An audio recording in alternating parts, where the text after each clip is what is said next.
Yeah, what's going on, everybody? Welcome on in. Coffee with Brodes. Here we are, Tuesday morning. I'm still in pain. I still can't even process what the hell we're going through. But here we are. We're watching a bad football team every single week. It is disgusting. It is terrible. I'm losing sleep just thinking about Nick Sirianni, Fletcher Cox, Jonathan Gannon, and that shouldn't be my life, right? There's no way in hell I should ever be sitting there actually losing my time because of this nightmare. But here we are, unfortunately. So, what's going on, everybody? How are you today on this fine Tuesday? We got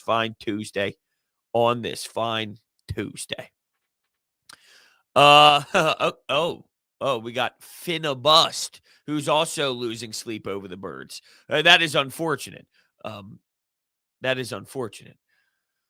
I guess we also have the World Series in play too, just to be fair. And I'm pretty pumped up about the World Series. I know it's probably not the sexiest topic in the world. I don't know how many people are tuning in. Maybe because the Atlanta Braves are involved, maybe that will bring some local ties because you want to see how the division squad would do in Atlanta. And maybe people are rooting against them pretty heavily. So that brings in the city of Philadelphia watching more. But I'm pretty pumped up about that matchup. Houston's nasty. They're a good squad. I think they're going to end up winning, but who knows? We could be witnessing another one of those awesome stories, awesome journeys like we saw with the Washington Nationals a few years back where it makes no sense. They don't have all the best skill in the world.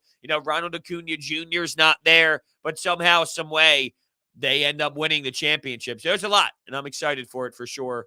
Tonight, there's Sixers basketball. You got Sixers Knicks. Although it's a little difficult to be all in right now with them just because of the debacle of the Eagles, and it's so early in the season. Everyone always says the Sixers don't really begin until December, until Christmas. That's when the NBA season really starts.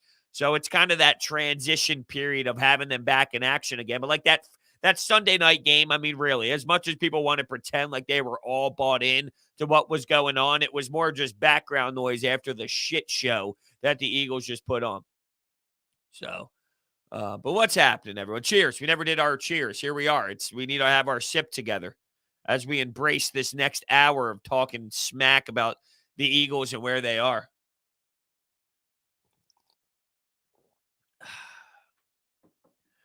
What is going on with the Penguins? They're winning without Letang, Crosby, and Malkin. They do that every year. I mean, that's literally what they do. They are a team that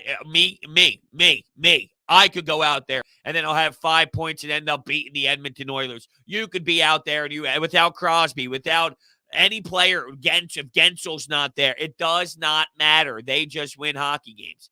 It's crazy. Oh, I don't want to sing this out loud. That's not something that I want to do. Fly, Eagles, fly on the road to misery. Fight, Eagles, fight. Get a touchdown called back. Jeez. Hit them low, hit them high, and watch our Eagles sigh. You could have went die there. No, probably die.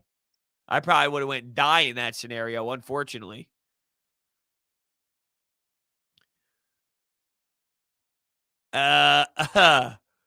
Hey, bro, you got to explain yourself on your most recent pod. Playing with, I said I was talking. You know how I always mention how I was having conflicting thoughts in my brain, or I was thinking to myself. Well, I think accidentally what ended up coming out of my mouth last episode was I was playing with myself in my mind or something along those lines. But what I meant to say was, I was having that internal debate. I see one side, but then my mind always goes to the other side, and I don't know what to do with all the information. I think it might have slipped a little bit, and I went into a little bit of a debacle, unfortunately, which isn't good. Realistically, do I see Minshew playing? I mean, I would say no, but at some point, if we're week 11, 12, 13, 14, and this is still the brand, who the hell knows? I mean, at that point, seriously, who the hell knows? I always go back to with Gardner Minshew. He's here for next year. Not to be the guy, but he's here for next year as a backup quarterback. Is there ever going to be a position where, okay, you know what?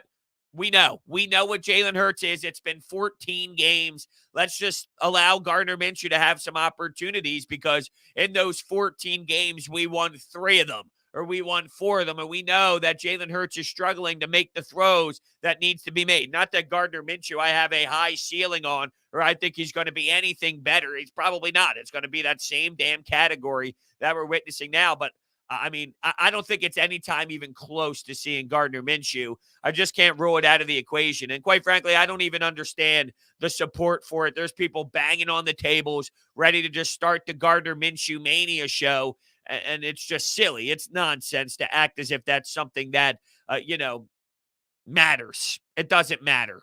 It's irrelevant to me, starting him this early at this point.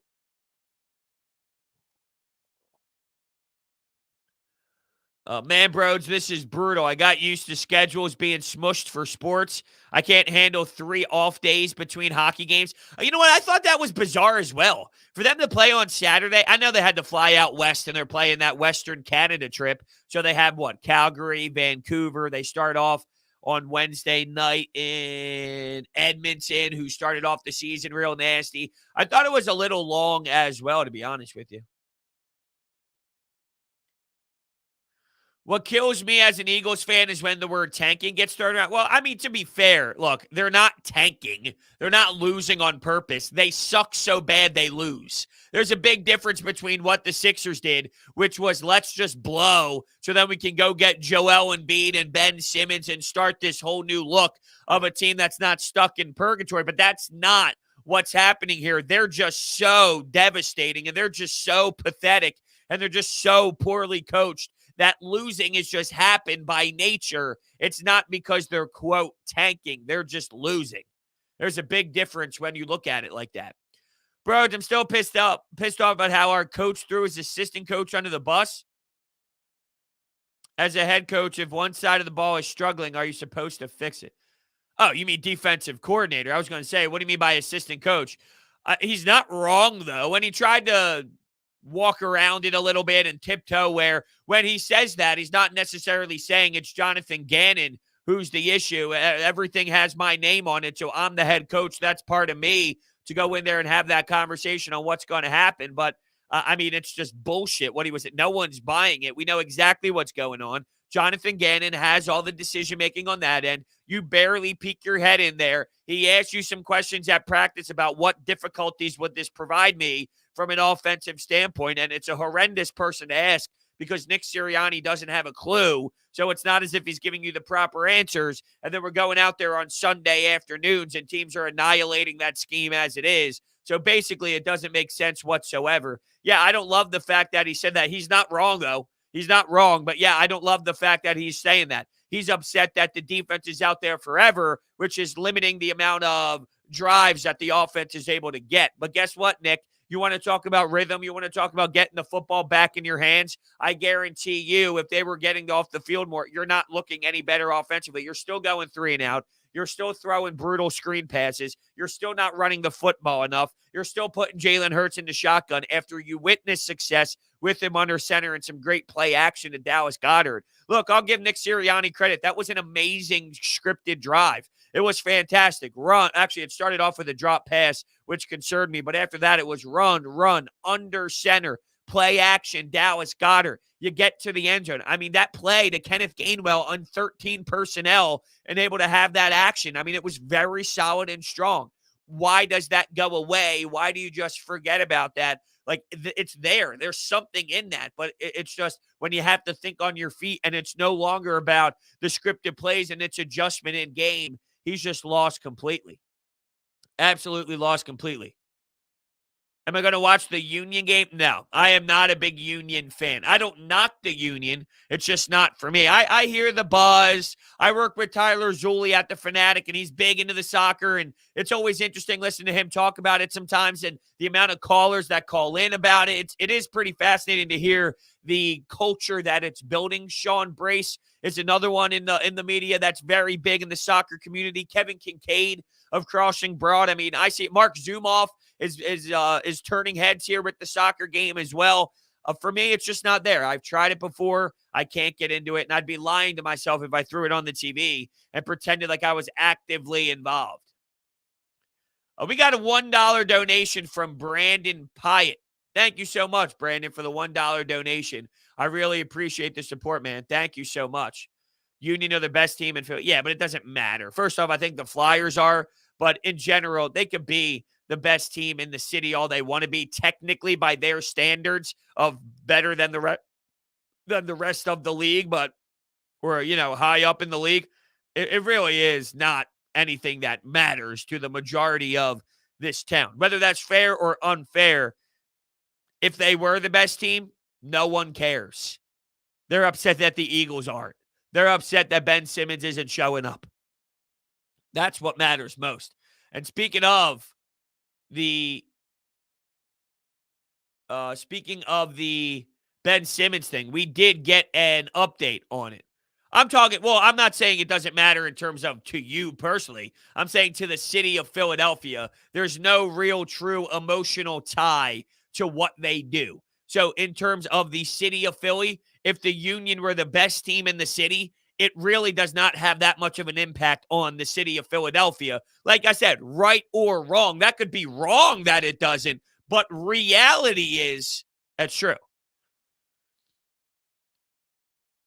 I was going to bring up the Ben Simmons thing. The latest on the Ben thing is they are no longer fining him due to he's going to get help with the mental health side of things. So they elected to not fine him, which I think is all part of the process of the Sixers trying to bring him back and for him to get back on the basketball floor, whether that's to trade him down the road by the trade deadline or just to convince him that, hey, we have a better chance with you on the team compared to off the team. But, I see this as signs of the Sixers wanting to continue their message of, Ben, we want you back. We're no longer going to fine you. That is the latest on where we are at.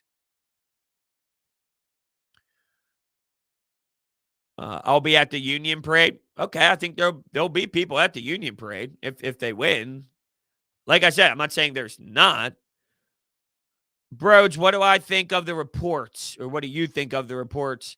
Some coaches turned down the head coaching job because of Howie. That was reported earlier. Dable from the Bills, that was a name that said he really didn't want to have anything to do with Howie Roseman. I mean, it's really just the front office. It's the way that Jeffrey Lurie and Howie together as a tandem like the power. So some of these coaches who want to have autonomy, that want to have final say, are saying, no, thank you. We'd rather have an organization where, I can have my fingerprints on the 53-man the way that I would like to. And there are some ownership groups that like to have more say. There are some that give full. I mean, they did that with Chip Kelly. It ended up being a disaster. Now, I think that they're going too strong in this department. So they allow Chip Kelly too much. And then right now with Howie and Jeffrey, they have too much. So you got to find a balance. You got to have somewhere in the middle with this whole communication and this whole collaborative effort. The head coach needs to have more say, but that's why you have a Nick Sirianni, because he's more willing to take a backseat and allow these two to kind of run the show, which is what they were looking for.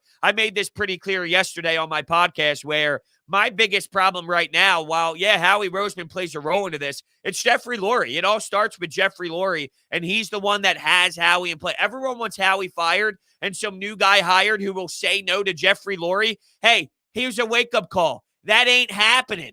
That is not happening. Howie is here for a reason. Jeffrey Lurie can get through whatever he wants to with Howie Roseman in place. So to think that Jeffrey will fire Howie Roseman and bring somebody in who will just say, no, you know what, Jeffrey? Fuck you. No, Jeffrey, that's a fucking terrible decision. Why would he hire that? That's not what he wants. Just like, why was Nick Sirianni hired? Because that's what he wants. So the biggest issue at this point is the owner, and you can't get rid of the owner. That's not to say you just keep Howie Roseman, because I said this yesterday multiple times. At this point, it's time for a whole new, fresh identity. Carson Wentz was good, but it was time to move on due to the environment that was being built here and the culture that was here. Howie Roseman had success in this league at one point. He won a championship. He's no longer having that success, and now it's getting into that toxic environment similar to how it was with Carson Wentz. And when that's the case, regardless of what the history was, regardless of the success that once was, it's no longer happening. It's time to kind of get a new look. You're right. Carson Wentz was not good in 2020. He's having more success right now in 2021. That's reality of the situation. That's what a fresh new look brings, though. Do you think Howie Roseman is overthinking Miles Sanders and limiting his plays? No. No, I don't think that's it at all. I just think they want a high-powered offense airing the ball out. That's all. It's not working. It's not efficient. They can't effectively do it. But no, I don't think it has anything to do with the contract. It has everything to do with Jeffrey Lurie's obsession with that high-powered, flowing offense where they're throwing the football X amount of times and really gaining some leverage in the passing game when they're going up against other teams. That's what their focus is on. That's what they've been telling. I mean, that's literally what the owner has told us for years now with his obsession. We literally heard stories of him not enjoying a win because they ran the ball too much. Once you hear that, that's enough data and information to know that it's less about contract negotiations and more about the way they want to see their team fly out there. Of course they need to run the damn ball. You saw the first drive. The first drive was awesome. They put Jalen Hurts under center, and they had flow. It's a lot easier to run the ball from a traditional standpoint than it is to be in the shotgun and then have these read option plays. Come on, man. Minshew is one play away from mania and Philly. Yeah, I mean, I got nothing for you if that's the case. If he plays, he plays. See, that's the thing is, everyone's all obsessed with this right now of him being the second quarterback, Joe Flacco being traded. If Minshew Mania's in, we're in a disastrous spot. I have too many. See, I have a Jeffrey Lurie, Howie Roseman, Nick Sirianni, Jonathan Gannon, Jalen Hurts problem who's on there. And yeah, I mean, but Gardner Minshew doesn't fix that problem of you don't have a franchise quarterback. So I have 5 issues other than how cool it would be to have a guy who wears a mustache and overalls playing quarterback for my organization. I have so many real issues other than that nonsense and that silliness and that goofiness that I can't focus on Gardner Minshew and Minshew Mania when I know the front office is a disaster at this very moment. When I know that the head coach is irrelevant and way in over his head. When I know Jonathan Gannon loves soft coverage and is a joke. We got $5 coming in from Key. Been trying to make sense of this, Brodes, but I think the Eagles front office is trying to tank low-key. They're not trying to tank. They just stink. They just stink. That's all. They're not trying to do this. Trust me.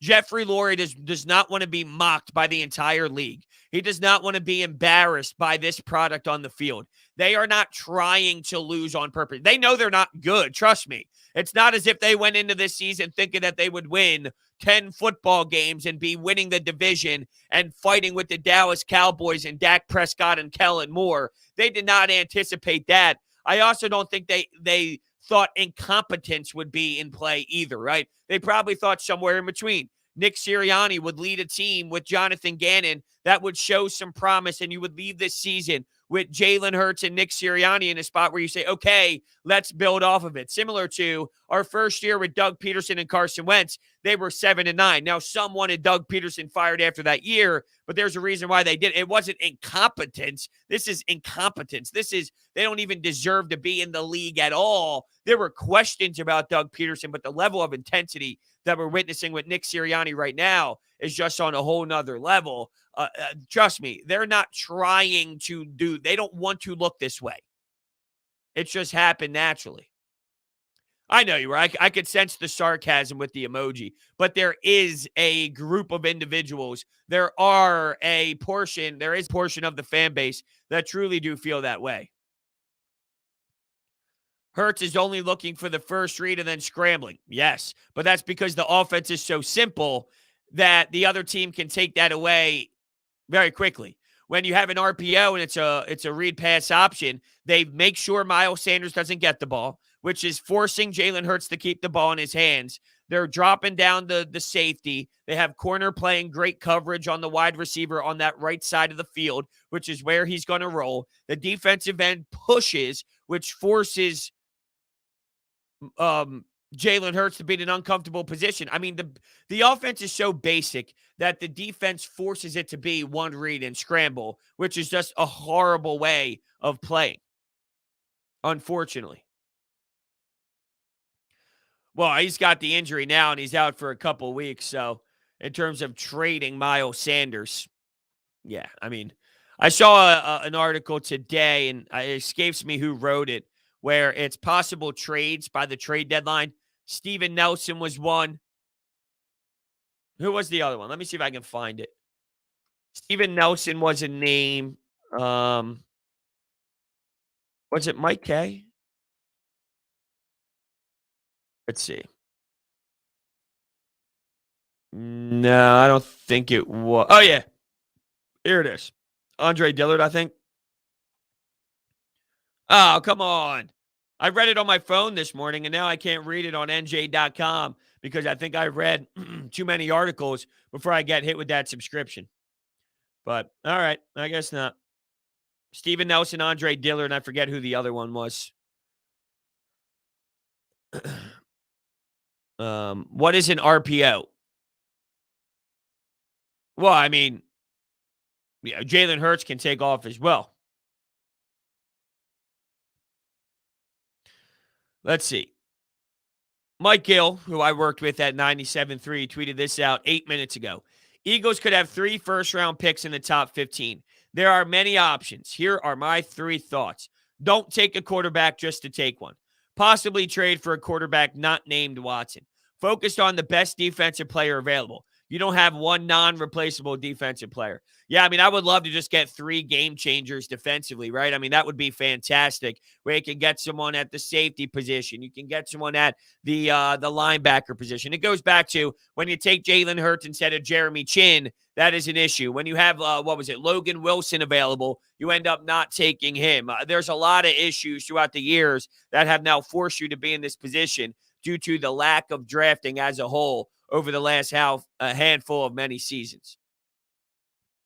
Yeah, I mean, people have been calling for Howie Roseman's job basically every single year. Even the year after the Super Bowl, I swear to God, people were calling for Howie Roseman's job. At this point, yeah, I mean, it's very justified to say it's time to look in another direction. You need a facelift. You need a new identity change. You need a culture change. You know, there's a lot of drama involved right now. There's a lot of toxicness. I think it's time to kind of get fresh for sure. Well, that's what they tried selling you, that they wanted him to be a backup. I thought that you don't draft a backup quarterback in the second round. So they told you that they wanted him to be the backup. I think they had their game plan perfectly executed, which was find a way to get him out there on the field. And then once he ended up getting out there on the field, it was proven that he wasn't as good as maybe they would have anticipated. I don't know what teams start drafting legitimate backups. You want to talk about the Packers? What do? Now, it's a little bit different, but when they draft Aaron Rodgers, when Brett Favre is a certain age, what is the game plan? When they draft Love, when Aaron Rodgers is a certain age, what is the eventual game plan? We want this individual to step in and be the starting quarterback at one point. Now, it's a little different due to age and the contract that they signed with Carson Wentz. At the same time, though, I'm sorry, you don't do that. You don't do it. There's a reason why we had the eruption and we had that conversation when the first second that it happened. I was really thinking Hurts would be good this year. I thought he'd be a little bit better than he's showing now, but it just has not played out into fruition that way. So, I didn't think he'd be spectacular. I thought he'd have his ups and downs, but I think his downs have been way more consistent. I thought he'd have some really strong showings like we saw against Atlanta. And maybe that's the case when you play worse teams. But then I go back to, the Tampa Bay Buccaneers are a, quote, good team. And the Kansas City Chiefs, at the time of us playing, we thought that they would be a good team. Their defenses were not. So the only thing that really matters, it doesn't matter about Tom Brady and that high-powered offense when Jalen Hurts is out there playing against their defense. Their defenses are miserable, and he can't move the ball whatsoever. I thought you'd see some solid games in there where he actually looked very professional, but for the most part, it's just been disaster over disaster over disaster. And you cannot convince yourself that he's the guy. I just don't understand what these people are witnessing where, they fall in love with the personality. They fall in love with who he is as a person and his mentality, which is fair. It's solid. It's strong in that department, but he doesn't have the skill set. And then there's people that say, well, how come you defended Carson Wentz for so long when he was playing with slop? Because I literally watched him help you win a Super Bowl. Because I literally watched him be the MVP of the league through 13 weeks and be very special. I've never seen anything close to what Carson Wentz provided for us in 2017 out of Jalen Hurts at all. at all. And then you'd say, well, that was his second year compared to his first year. Once again, you could see a quarterback have tendencies that relate to NFL football, even with the losing brand of football and mistakes. When you watch Jalen Hurts, I don't see an NFL franchise quarterback that's just making a couple mistakes. I'm watching a guy struggle because he's not an NFL quarterback, and that's the difference. Is there room to grow for Hurts? Sure. I mean, every time you get an opportunity to play on a Sunday, it's experience and it's part of a journey. And it's a game of 60 minutes to grow and read the defense and play the best that you can be. So yeah, obviously there's room to grow. Every time you take that field, there's a chance to get better.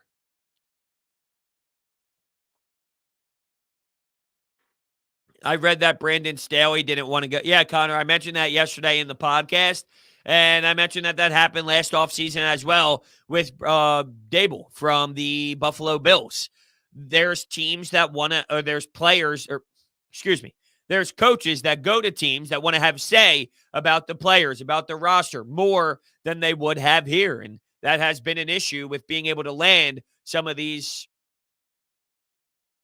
coaches that have a higher pedigree, if you will. So, yeah, I mean, there's validity to that. We've heard that before, and now we're hearing it again. Teams sometimes have too much power over the head coach, and some of the head coaches would not like to go to certain cities because that is the case, and it is very unfortunate. What's not unfortunate, though, is WinView. WinView is fantastic. It's actually magnificent. Are you tired of getting fleeced by the house? Are you tired of spending time researching players and teams only to end up short? Welcome to WinView. WinView is the only app where skill elevates you over the competition and into the money. Play against family, friends, fans, and rivals during live sporting events. Put your sports knowledge to the test with contests before the games and during the games while experiencing in a way that you have never had before. Forget about spreads, over-unders, and salary caps. All you need to do is answer questions about the game that you love. There's the MLB Progressive Jackpot that started at $5,000, and it builds in cash after every postseason game. We could be seeing a 5-figure grand prize by the end of the World Series. So do not miss out. They will double your deposit bonus as well. For first-time users, you can deposit $50, and they will give you $100 in bonuses. If you deposit $100, you'll get $200 in bonuses. This is the perfect bonus to take advantage during the World Series that starts tonight, or these NFL games, NHL games, NBA games that are all in action. It is a no-brainer. WinView.tv/Brodes. Make sure you check out their app and hang out with them nonstop. It's so much fun. All you do is answer questions. It's pretty cool. You just got to answer them right. Then you win your cash. It's great. It's fantastic. I saw a tweet on Sunday saying that the Eagles are doing a good job at making us forget about Ben Simmons. Well, it's one big circle, right? There was a time where the Eagles were background noise while anticipating this Eagles-Raiders game because of Ben Simmons. Then the Eagles play, and you forget about Ben Simmons. And I'm sure, I don't know, at this point, this week is very conversational, very debatable, although not very debatable, but very frustrating, where I don't know if that's going to evaporate. But who knows? The next time we hear something about Ben, and that seems to be getting on better terms as well. They're getting to a point where they're speaking with one another. They're figuring out what needs to happen for Ben and the Sixers to kind of work together to get past this. So it's also not as toxic as it was maybe a handful of weeks ago, where Ben was blaming every single person, blaming every single piece of this organization. So from that angle as well, it would automatically somewhat get a bit softer. Sixers, Knicks at the Garden tonight. I'm ready. I'm ready as well. I'm looking forward to it. We got the World Series at 8. We got the Sixers, Knicks at 7:30. I got my buddy Kevin Kerr, who I believe is in here in the chat. He texted me earlier. He's got Family Feud tonight. He's on with Steve Harvey today, tomorrow, and Thursday. So I'm pumped up. I got that written down in my calendar. So it's going to be a fun-ass day of some sports. But yeah, I'm looking forward to Sixers, Knicks as well. That Sunday game just got lost in the sauce, unfortunately, because of how the brutalness played out. But yeah, I'm looking forward for tonight for sure. I think it's fair to be disappointed in Rager's production, but when you watch the film, he gets open. Hurts just doesn't look his way. I mean, there's a lack of production for sure from everybody. There's so many people to blame. Hurts, Sirianni, Rager. It just goes on and on and on, where The reason why you're not getting the production that you're getting is literally everybody involved. Brian Baldinger broke down during his Baldy breakdowns what is happening with the usage of Quez Watkins. Quez Watkins is one of your most explosive playmakers, and he's a dog in this league. Yet you're just not utilizing him. You're not targeting him until 34, 35, 36, 37 minutes into the football game. How is that possible? He's literally one of your better playmakers. I don't understand how that happens. Crazy. What's up, Michael? What's happening? Great job on the radio. Am I on every weekend? Yeah, pretty much. I've been on every weekend on the Fanatic basically since March. So, yes. And this weekend, I am on again Saturday, 9 a.m. to noon with Tyrone Johnson, which we're just having a blast for sure. And then Sunday, I'm on 7 to 10 p.m. And I'll do a reminder on Friday. Normally, Friday when I'm signing off a coffee with Brodes, I'll lead into the weekend with my times and my slots. But yeah, 9 a.m. to noon on Saturday morning, and then 7 to 10 p.m. after that Eagles-Lions game on the Fanatic on Sunday as well. So that is my weekend schedule on the Fanatic. You hate the cheating Astros? I did as well. There was a big part of me that just despises them. At the same time, when I'm watching Alvarez and he's up at the dish and he's going 4 for 4 in a playoff game and he's just annihilating the baseball, I'm thoroughly enjoying that. At the same time, do I want to witness the Atlanta Braves win a championship? Not really. I don't mind them. If they won, it wouldn't bother me the same way as it would watching another Boston parade or watching another team. It shows the incompetence of the Phillies organization over the last handful of years and where the Atlanta Braves are in their success. So it wouldn't really bother me. I don't have the hatred. It's not the New York Mets. It doesn't have that type of impact on me if they were to win, but I'm tied. I'm in a tough spot because I don't like the Astros cheating, but I do like some pieces of their franchise and some pieces. Dusty Baker. I mean, you're telling me I get to witness Dusty Baker win a championship and I get to watch Alvarez at the plate just annihilate baseballs left and right. Kyle Tucker, there are some great storylines for sure that I don't despise, and same with the Braves, but at the same time, it's the Braves. I don't really have a root. I'm not rooting for anybody. I'm just watching.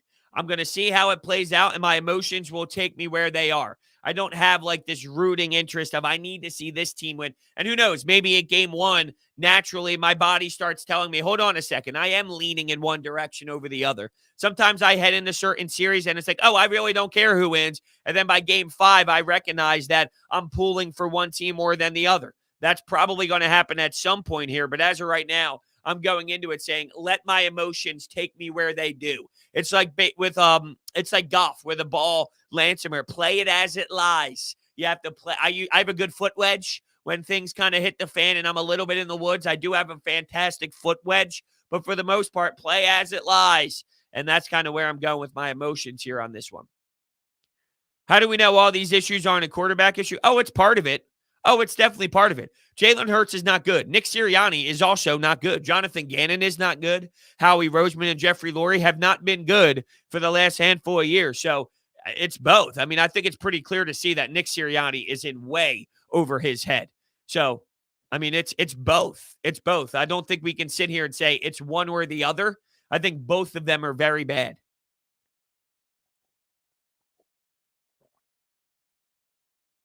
Get Minshew in. I mean, look, this is just getting outrageous. This is getting outrageous.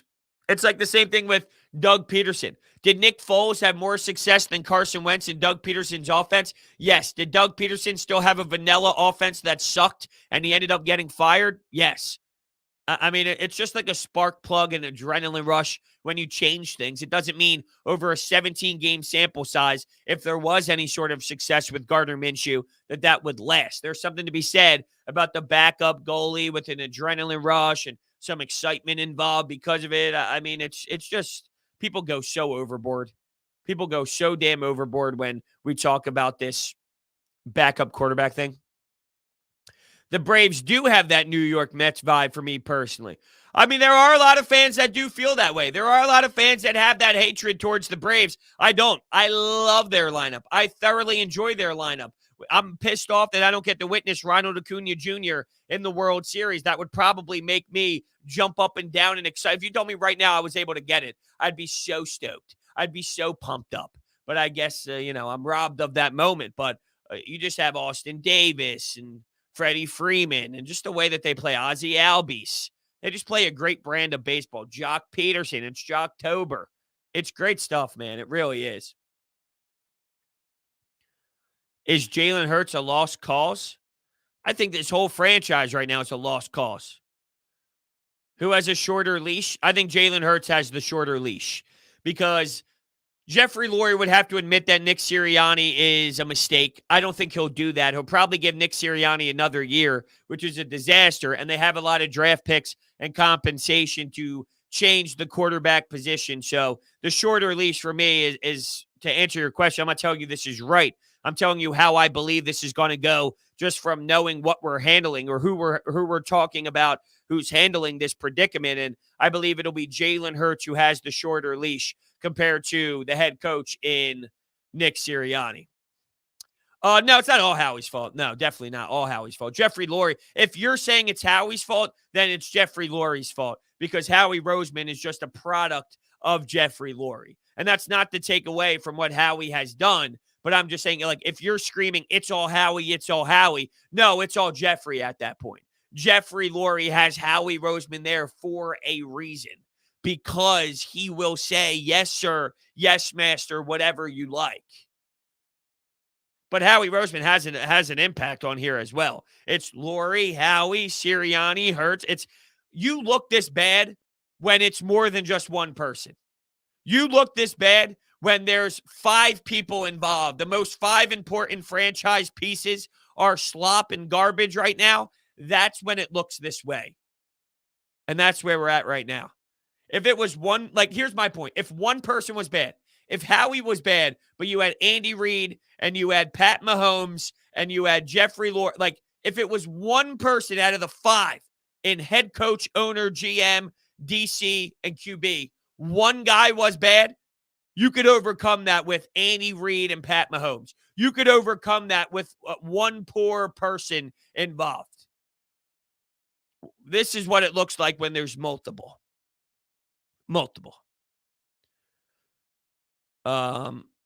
What's the over-under for me returning to my toe? JD, I didn't realize who was saying this, so I'm like, what in the world are we doing here? I have kids. I need this job. You're unbelievable. Howie's also willing to take all the blame, even though Jeffrey has the fingerprint. Oh, yeah, for sure. If Lurie fires Howie, he'd only have someone just like Howie again. No doubt. But that doesn't mean you just stay with Howie just to stay with Howie at the same time, which is why this gets messy. But you're right. See, if I was Jeffrey Lurie, I know it's easier said than done, but I would assess this situation and go, what's happening here? Why are we not having the success that we've had over the last 20 seasons? I'm more involved. Howie is still here. We don't have the right guys hired at the coaching position. We don't have the right quarterback. What do I do to change that? Well, it starts with me. Let me take a step back. Let me hire someone like Andy Reid, who I trusted. Andy Reid was trusted. Now, maybe behind closed doors, he was more willing to push back. But at the end of the day, Andy Reid had his fingerprints involved in a lot of those years, and we had a lot of success when that happened. Not when you, Jeffrey Lurie, were involved as much. If the Cowboys are overcoming Mike McCarthy, it can be done. They have Kellen Moore, though. And Kellen Moore is the mastermind here of the offense. So they have somebody else in play who's significantly better than Mike McCarthy in terms of having that creative mind. And he's just stepping in and taking this thing for a ride for sure. So Kellen Moore makes a big statement in what the Dallas Cowboys are running so consistently. You know what else makes a big statement when it comes to me making money? BetQL. Do you want to get an advantage over your sports book? You need to download BetQL, the only app you'll need to make smart bets. Their computer model, their best bet computer model, scans over 350,000 unique bets per year. Their model covers everything with spreads and over-unders and player prop bets. There is sharp data so you can see who the professionals are backing. Line movements, you can jump on betting opportunities in real time. Team summaries highlighting previous success against the spread and the over-under. Plus, you can save all your picks in one place to track your success and winning streaks, as well as view your rank on the leaderboards. Head to the App Store or Google Play Store right now to download BetQL, the only app you'll need to check out all their fantastic, phenomenal information and data. Enter the discount code Brodes at payment checkout for 25% off any of their subscription offerings. You can find this information down below in the description. Do you think Chip Kelly made Lori act this way after Lori gave him all the power? I'm sure that it hasn't helped. I'm sure that there's clearly a way of thinking now that happened the way that it did. Now it forces Jeffrey Lurie to be a little bit more intense and a little bit more shaky on that decision, which I get it. It makes sense. You have to self-assess, but Chip Kelly's not the next guy. Chip Kelly's not Brandon Staley. Chip Kelly's not, or I should say it the other way around. Brandon Staley is not Chip Kelly, and Dable is not Chip Kelly. Andy Reid had access to it, and he did just fine. So just because one person made a mistake, it doesn't mean every single person's going to make a mistake.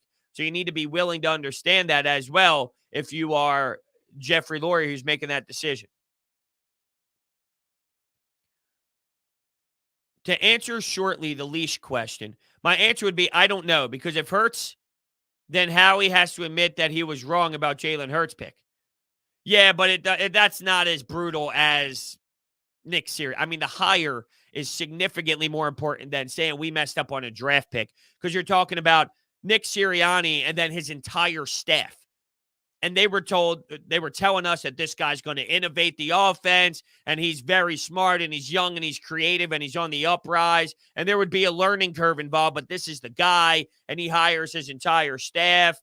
It's a lot easier to admit, hey, we messed up on a draft pick compared to we messed up on an entire coaching staff, and we need to change our entire franchise's coaching staff. That's way different, because you bring in a new coach, they get their own OC, they get their own DC, they get their own coaches, they get their own position coaches. You go through the entire list of what needs to change when that's the case, and it's a lot easier to say, hey, whether they did or didn't actually draft Jalen Hurts to be the backup quarterback or not, it's easier to make this statement. Yeah, the guy that we drafted to be a backup wasn't able to be a franchise quarterback for us. We didn't draft him to be that, and they would never make that public statement to throw Jalen Hurts under the bus. But just admitting that mistake compared to admitting the mistake of a head coach after one season, way easier to do. Way easier to do.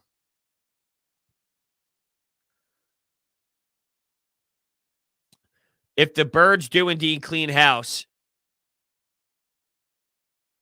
I mean, yeah, they tried to pursue Dable. They didn't want to. There was this, wasn't there a Bieniemy story too, if I remember correctly, about with Bieniemy? Did Andy Reid not allow him to speak, or they blocked him, or I don't know what happened. I remember there was some sort of. Let me search it. Eric Bieniemy blocked to talk to Eagles. Let's see. Andy Reid, Eagles never asked to interview Bieniemy. Eagles requested Eric Bieniemy head coaching interview despite rumors. Okay, so this was February 26th from Adam Wells. Eagles requested Eric Bieniemy head coach interview despite rumors. A new report from the NFL shows the Eagles requested an interview with Eric Bieniemy. Rob Maaddi tweeted this out of the Associated Press. Eric Bieniemy was listed as one of the 12 candidates who the Eagles requested a meeting. Kansas City head coach said they never issued a former one. No, there was never a former interview sent in. Interesting. He said, she said. But here are the list of names that were discussed. Eric Bieniemy, Todd Bowles, Dennis Allen, Joe Brady, Mayo, Josh McDaniels, Kellen Moore, Robert Salah, Nick Sirianni, Arthur Smith, Brandon Staley, Deuce Staley. Those were the 2021 head coach interview requests, and those were the ones that happened to be with the Philadelphia Eagles. Uh, Bros, thanks for pointing out how foolish and stupid Mark Jackson's comments was. Oh, no doubt about it. Oh, yeah, for sure. It's funny, though. Everybody wanted Mark Jackson hired when Brett Brown was canned.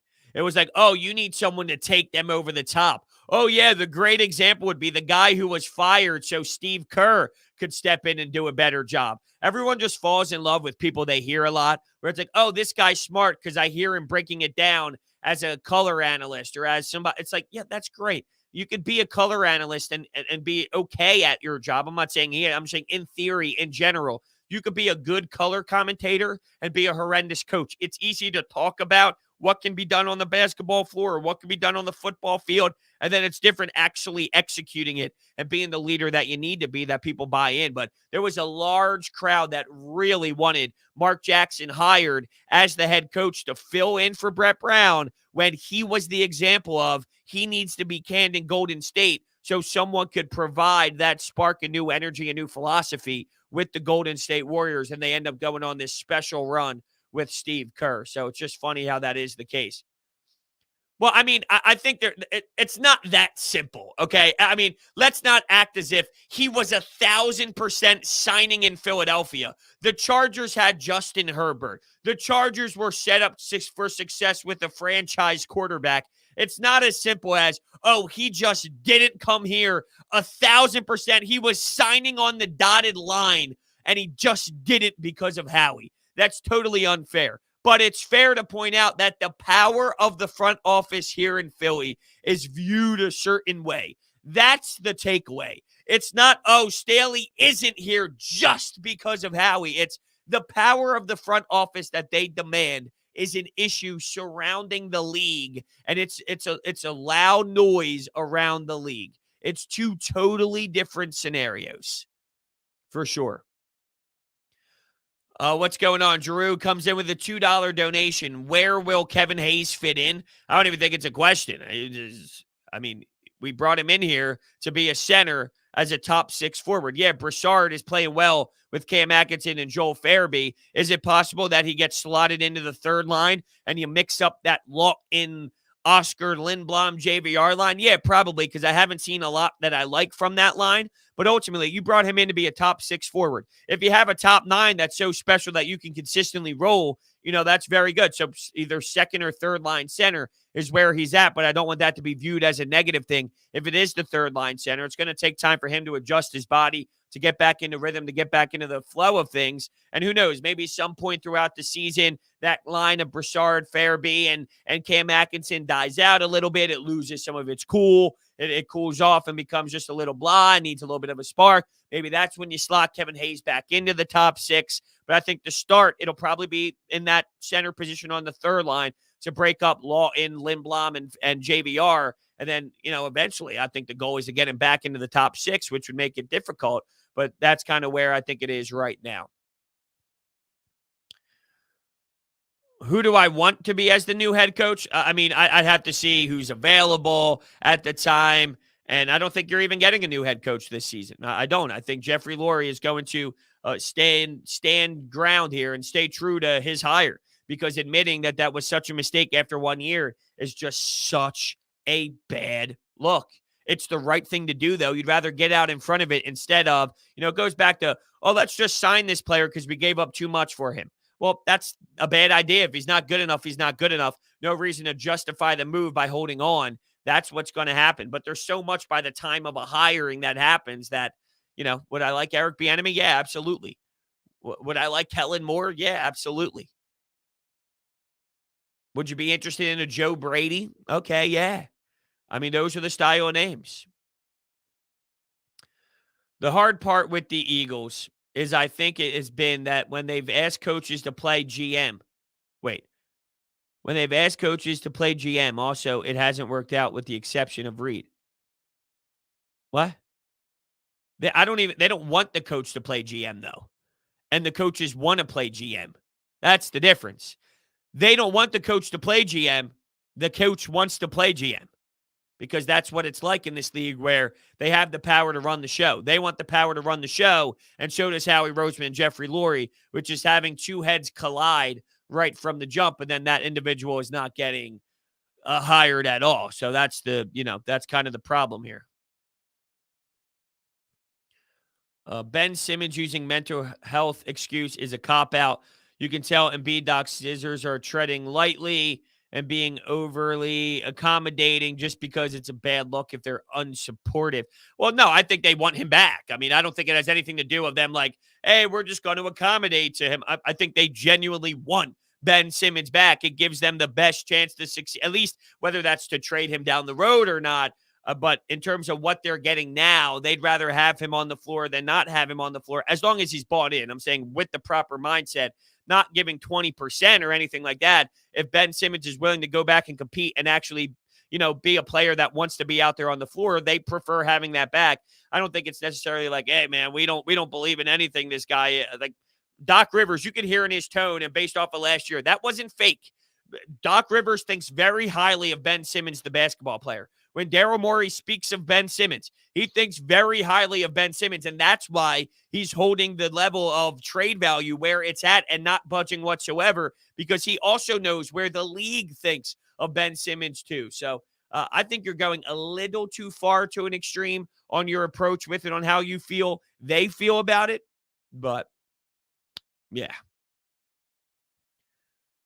What happened to everyone accepting the Eagles were going to suck? Well, I mean, there's a difference between not winning games and then not looking like you deserve to be in the NFL at all. We have people in power that, I mean, we went through it. There was a time where like 37 consecutive plays that the Raiders ran without having a third down. That's incompetent defense. We didn't expect incompetence. We expected a lesser talented team. We expected a team that would fight and compete hard, but they would lose games. We didn't expect Fletcher Cox to be calling out the coaching staff. We didn't expect Jason Kelsey to be kicking and punching people. We didn't expect Devontae Smith to be obviously pissed off, blatantly obviously pissed off that timeouts are being called. We didn't expect the head coach to be so out of whack and so out of touch on how to create an offense. So there's a difference between not winning a lot of football games and then not looking like you know how to play NFL football at all. Like there's a middle ground here, and there's a difference between not being successful with the wins and losses and then just looking like you have no idea what's even going on at all. I think it's fair to admit that right now they don't even look like a group of people that deserve to be running an NFL organization. And there's a difference between that. Huge difference. I expected the Birds to win 5 to 6 games. Same. I had them at 6, but they'd improve over time. Yeah, we're at week 7 and they've taken 9 steps backwards. We expected growth. We expected them to be better. We expected them to improve and to build off of, like, when was the last time you saw a play build off of another play? I saw for the first time this week, play action to Miles Sanders, hit Dallas Goedert. When was the last time you watched a specific play make sense and build off of those concepts and build off of those personnel decisions that would put you in a better position to succeed? When you lose as a rebuilding team, you want to lose well. What I mean is, sure, we will lose because we are overmatched, but we want to look like a competent NFL team when losing, and we ain't doing it. 1,000%. And it was about learning who you were going to be for the future. We have no answers. If anything, we're starting fresh. We were supposed to leave this year saying, okay, we feel good about Nick Sirianni. We feel a certain way about Jalen Hurts. That was more of a question mark. But we were supposed to feel good about our coaching staff. Right now, Jonathan Gannon is getting historically beaten down week in and week out. The completion percentage that's getting accomplished here against him are historically bad. We never signed up for that. So, with that being said, I want to thank everybody so much for hanging out with me today here on Coffee with Brodes. It was a lot of fun. I need to make another cup of coffee. It's time. I need it, especially because it's one of those days. It's raining outside. The weather's a little weird. This is one of my favorite days, though, to just kick back in a pair of joggers, drink 9 cups of coffee, and kind of get through some work stuff. So I'm really looking forward to it. I want to thank everybody so much for hanging out with me today. We have the Sixers tonight. We got the World Series tonight. It'll be fun. We'll have some conversations throughout the day, of course. Thank you all so much, and I will hang out with you guys tomorrow.